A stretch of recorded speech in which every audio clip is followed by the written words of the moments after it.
Herkese merhabalar, kanalıma hoş geldiniz. Sadece 2 malzemeyle ovalamayı bile gerek duymadan mutfak dolaplarını nasıl tertemiz yaparız onu göstereceğim size. Harika bir tarifle geldim. Şu anda gördüğünüz gibi mutfak dolaplarımın üzeri hep el izi olmuş durumda ve gerçekten çok kötü durumdalar. Hemen tarife geçmek istiyorum. Malzemelerden bir tanesi çamaşır sodası. Derin bir kaseye veya kaba 3 yemek kaşığı çamaşır sodası ekliyorum.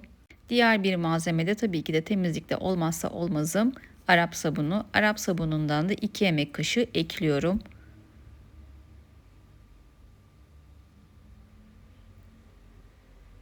Bu kadardı malzemeler. Son olarak da üzerine 1,5 litre kadar sıcak su ekliyorum.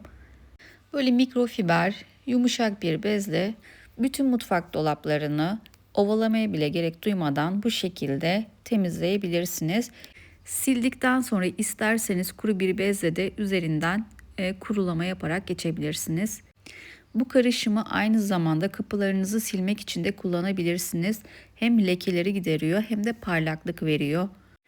Mutfak dolaplarının öncesi ve sonrası arasındaki farkı daha net görebilmeniz için biraz kirli bırakmış olabilirim. Özellikle el izi olan yerler çok fazla vardı.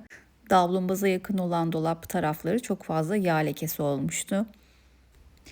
Umarım sizler de denersiniz. Deneyip yorumlara yazarsanız çok sevinirim. Buraya kadar seyrettiyseniz de bir beğeni bırakmayı lütfen unutmayın. Şimdi bütün mutfak dolaplarını sildikten sonra size son halini de göstermek istiyorum.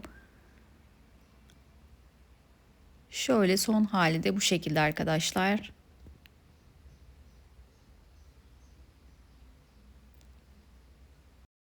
Mutfak dolaplarını sildiğim suyun son halini de göstermek istiyorum.